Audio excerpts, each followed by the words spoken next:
from the test review packet. Before we start, let's just take a look at the main steps, and you can kind of mix up the order you do these in, especially 1 and 2, but overall these are the steps that you want to use to solve the linear programming problem. So these problems are essentially complex word problems relating linear inequalities. And the first step that you want to do every time is identify the variables and the constraints. Then you want to find the objective function. You could swap number 1 and 2 if you want to, but either way you have to complete those. After you have 1 and 2 completed, you need to graph the constraints and identify the vertices. And lastly, you need to test the values of the vertices in the objective function and answer the question that is being asked of you. So now let's take a moment and read through the word problem and highlight any of our key parts.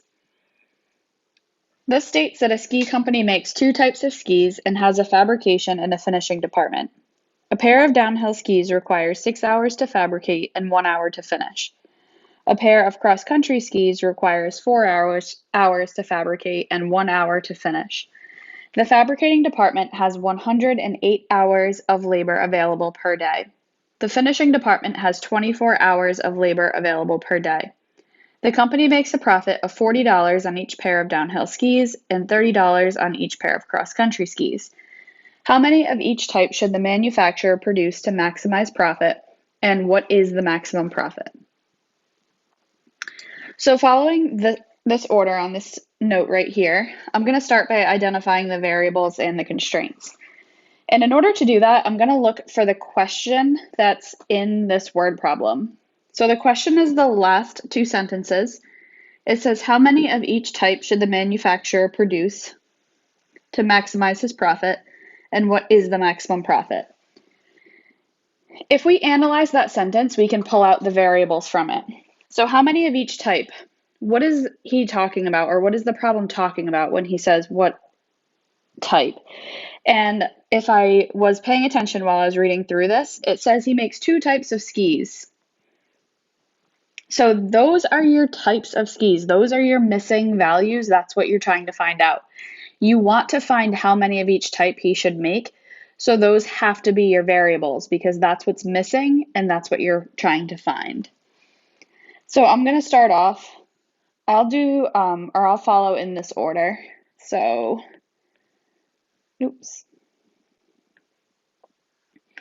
Step 1 is to identify the variables. And I'm going to identify X as downhill skis.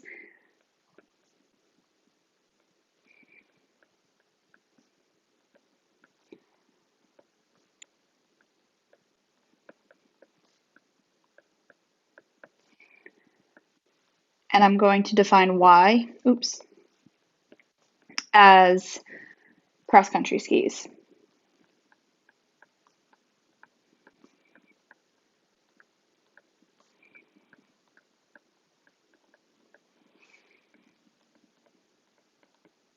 And again, I identified that from what I highlighted in green, where it asks me how many of each type should the manufacturer produce. And then I thought to myself, what does that mean? What is he talking about when it says how many should he produce?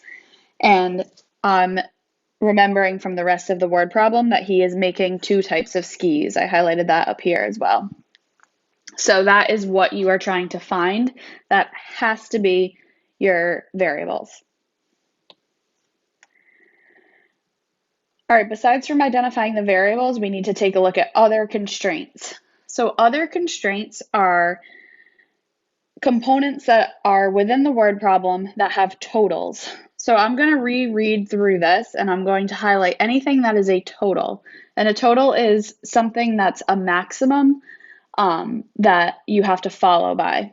So when I look through this problem, without reading it out loud, but just scrolling through, I see that there's a note referencing the fabricating department has 108 hours of labor available per day.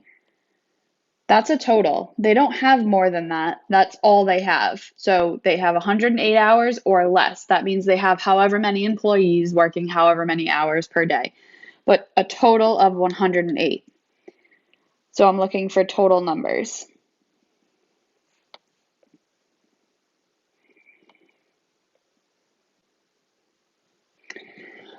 I also see the next sentence that says the finishing department has 24 hours of labor available per day. That's a total. They don't have more than that. They don't have extra. It is just 24 hours, and that's what we're looking at.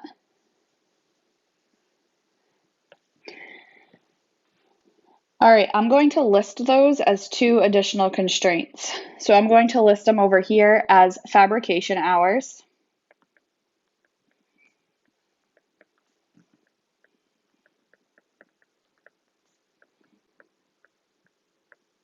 Which was a total of 108. And I'm going to list finishing department or finishing hours.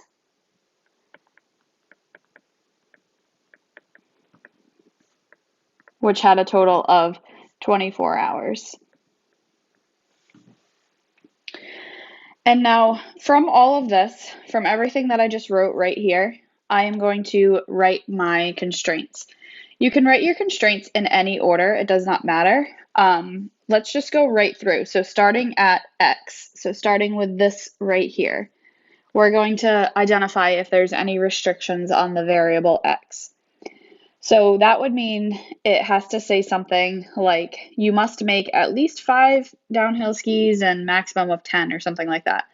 But it doesn't have anything about the amount of downhill skis that you can make. So the only restriction that you would have on the variable X is that it has to be greater than or equal to 0 because you can't make a negative number of skis. So to repeat that, there's no restriction as to how many downhill skis can be made. You could make however many would fit this problem, but you just can't make a negative number of skis, so you have to define it as equal to or greater than 0.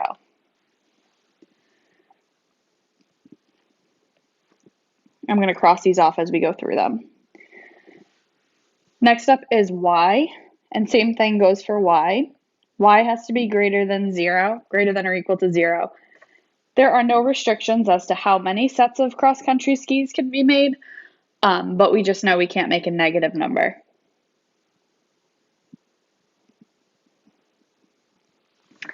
Next is fabrication hours. So this one's going to be a little bit more.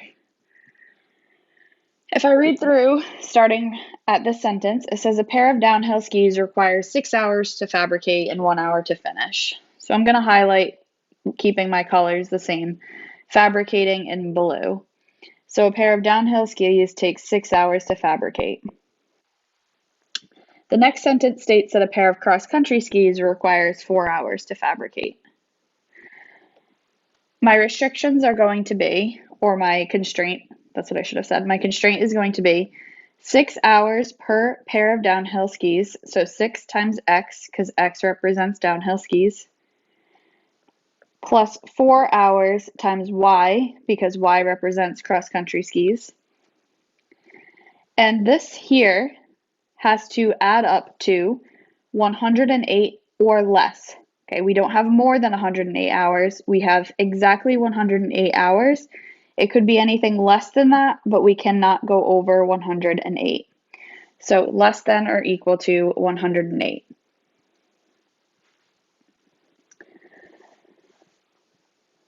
Next up is our finishing hours. So we just took care of that. And finishing hours is 24. Let's reread through those 2 sentences. It says a pair of downhill skis requires 1 hour to finish, and a pair of cross-country skis also requires 1 hour to finish. We have a total of 24 hours for finishing. So 1 times X plus 1 times Y, 1 hour per pair of downhill, 1 hour per pair of cross-country, is going to be less than or equal to 24. So this has to add up to 24 or less. It cannot go over that. Also, you don't need to write 1 if you don't want to. It could just be X plus Y. These here are your constraints.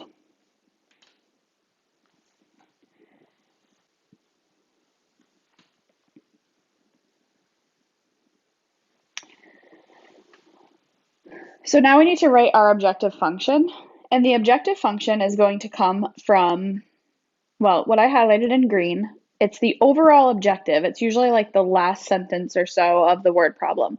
So what are you trying to find and how can you write it? Also, when you write the objective function, take a look at my note, you need to write it as a function with an equal sign. So no more inequalities. The objective function has an equal sign. And I'm going to erase all of this that we just did. And I'm just going to pay special note to this sentence here that says the company makes a profit of $40 on each pair of downhill skis and $30 on each pair of cross-country skis. So that sentence that I just highlighted in green indicates how much money the company is making on their skis. So if we are trying to maximize profit, which is what that states right here, we are going to use the money that we make per pair of skis to figure out what the max profit is. So I am going to write that the profit will be found by $40 per pair of downhill skis, which is the variable x. We defined that here. Plus $30 profit per pair of cross-country skis, which is y. So 30y. And this is your objective function.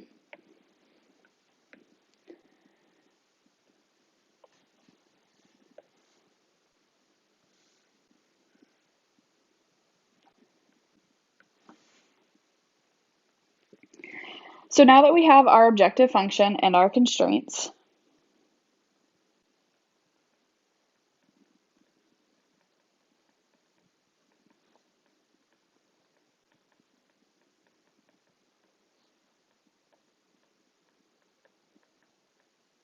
we need to graph this. And I'm going to go through the graphing fairly quick. Graphing is step 3 on my note right here. It says graph the constraints and identify the vertices. We've done quite a bit of graphing, so I'm just going to go right through this. I'm going to graph x and y is greater than or equal to 0 in purple. So x is greater than 0 is the y-axis. And if it's greater than 0, I know that I'm going to be shading on this side of the line. Y is greater than or equal to 0 is going to follow along the x-axis. And if it's greater than 0, I'm going to be shading above this line.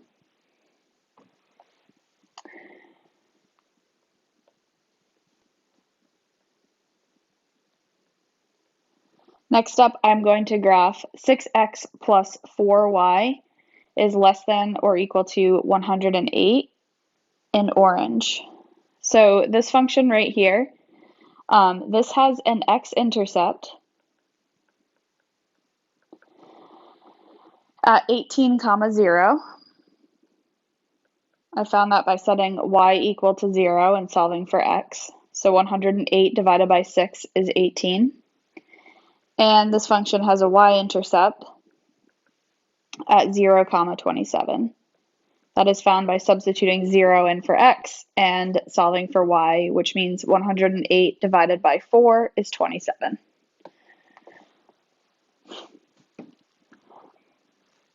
These numbers are not going to fit on my graph, so I'm actually going to go up by increments of 3 just to make this fit. So if I'm graphing a point on the x-axis at 18, 0, that would be at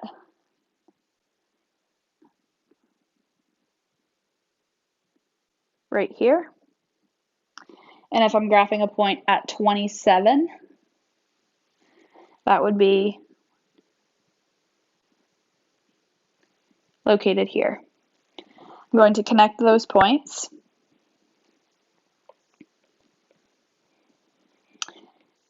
And when I test a value, I know that I will be shading below this line. So I'm just going to make a little note, I'm shading below. Next up, the last line to graph, I will do this in green.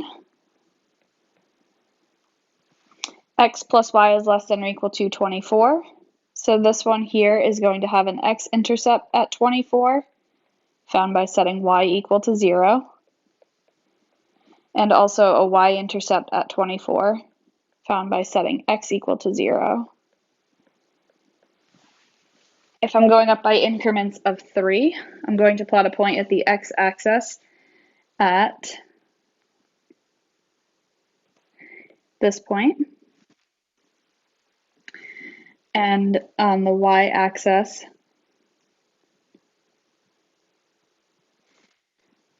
at this point. Connect your lines. We will be shading underneath this line because 0, 0 tests to be true. So I'm going to be shading under here as well. So my overlapping shaded region is going to fall in this area. You do have to always test points. You can't just assume where the area is going to be. Make sure you test the values. All right, once we have our shaded region, we need to identify the vertices. That's also part of step 3. So identify vertices. And in order to identify the vertices, I need to identify all of the points that contain the shaded region.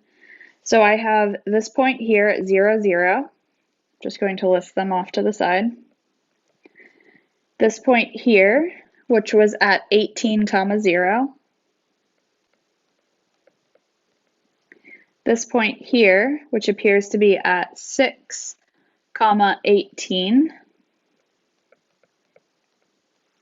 And this point here, which is at 0, 24.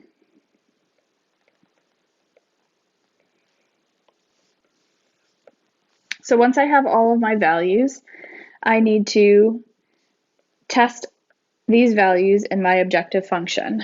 So I am going to take my objective function. I'm going to set up a table right here. It doesn't have to be anything fancy. You don't have to show much work because you can use a calculator.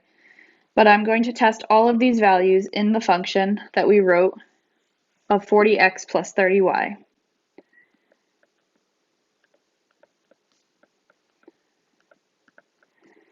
And when I test them, the first one, p is equal to 40 times 0 plus 30 times 0, which is 0. 18, 0 would be 40 times 18 plus 0, which is equal to 720. Next, we have 40 times 6 plus 30 times 18, which is equal to 780. And lastly, we have 40 times 0 plus 30 times 24, which is equal to 720. Looking back at the original problem, it says, what is the max profit? So in order to answer this question, we would say that the maximum profit is 780.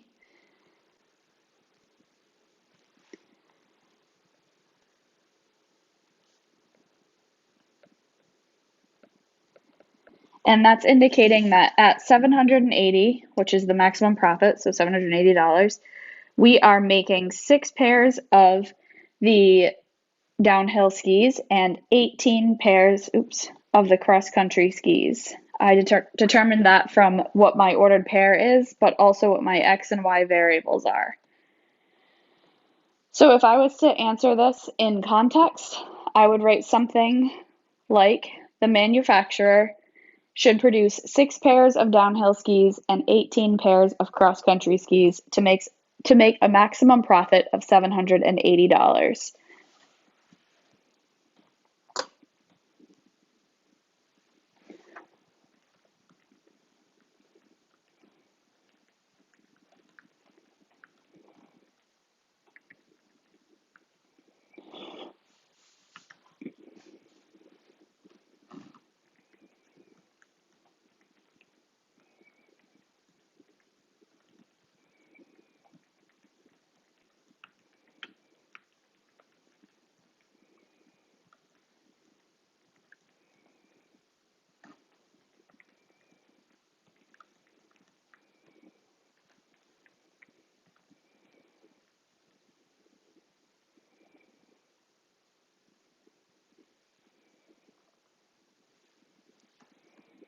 And that would be the answer to your question.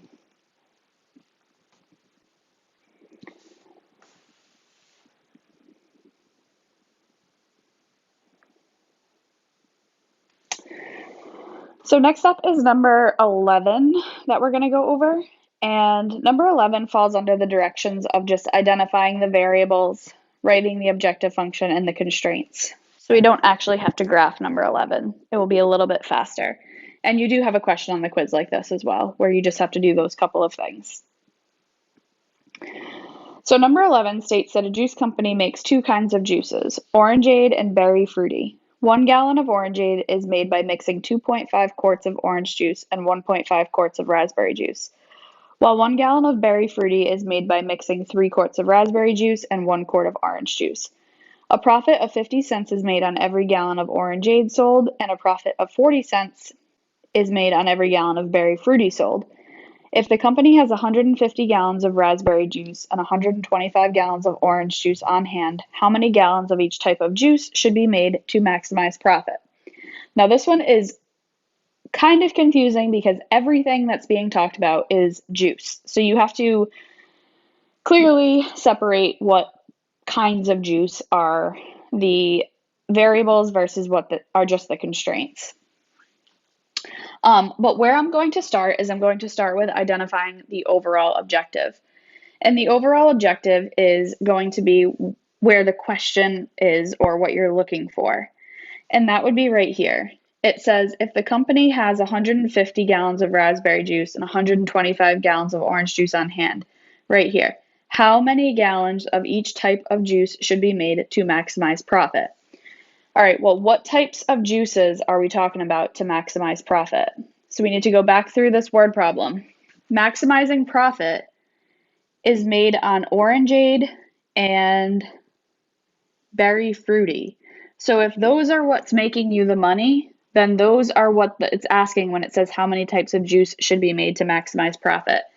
Therefore, I'm going to identify X as gallons of orangeade.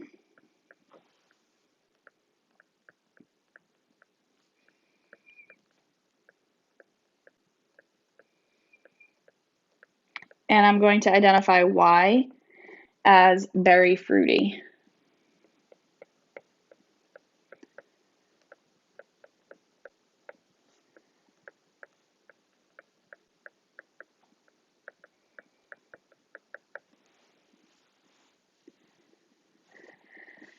All right, besides from orangeade and berry fruity, we now need to look back and we need to identify totals within this problem so we can finish writing our constraints. So let's identify anything else that we see a total from. And the only other totals that I see are these right here. 150 gallons of raspberry juice and 125 gallons of orange juice on hand. So I'm just going to list those. We have raspberry juice,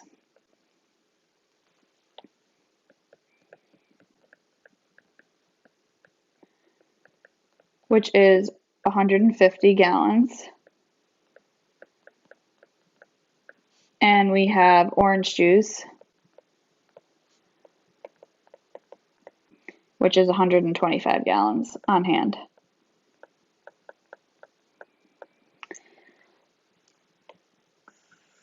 We don't have any other totals in this, so this is what we're dealing with. And we're going to go right through starting with X of any restrictions on the variables. So X represents orangeade, and nowhere in this does it tell you how many gallons of orangeade you have to make. It just tells you that you're trying to maximize profit. There are no restrictions as to how many. The only thing is we can't make a negative number of gallons, so X has to be greater than or equal to 0.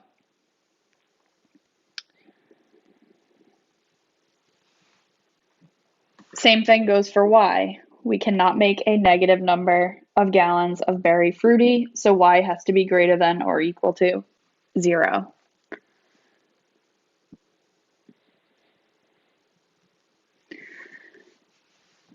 For the next constraint, we're looking at raspberry juice. It says 1 gallon of orangeade is made by mixing 2.5 quarts of orange juice and 1.5 quarts of raspberry juice. So I just highlighted the raspberry juice part.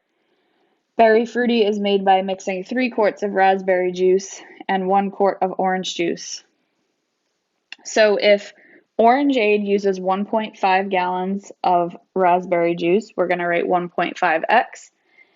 And Berry Fruity uses 3 quarts, we're going to write 3y.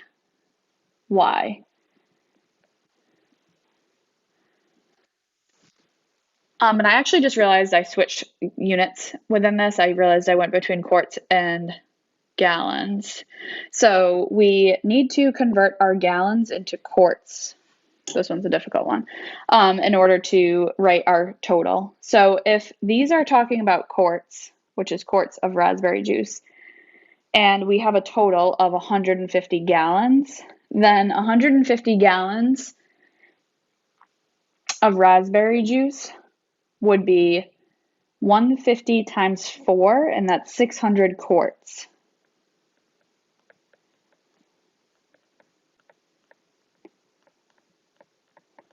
So 600 is the total that we're going to use right here. With that said, we're going to write this as less than or equal to 600. So what I noticed right there is as I was reading through, part of the problem is in gallons and part of the problem is in quarts. You need them to be in the same unit of measure.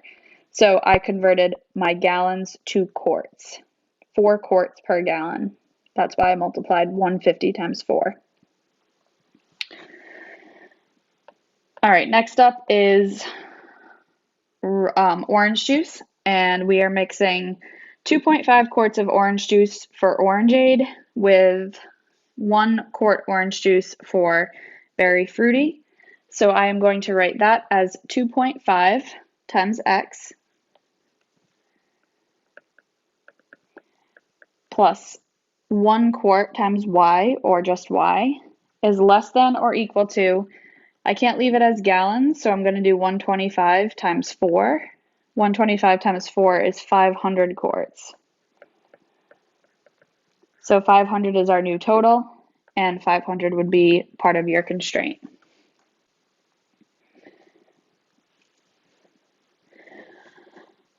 Lastly, we need to write our objective function, which is how much money we make. And how much money we make is the sentence I highlighted here in green.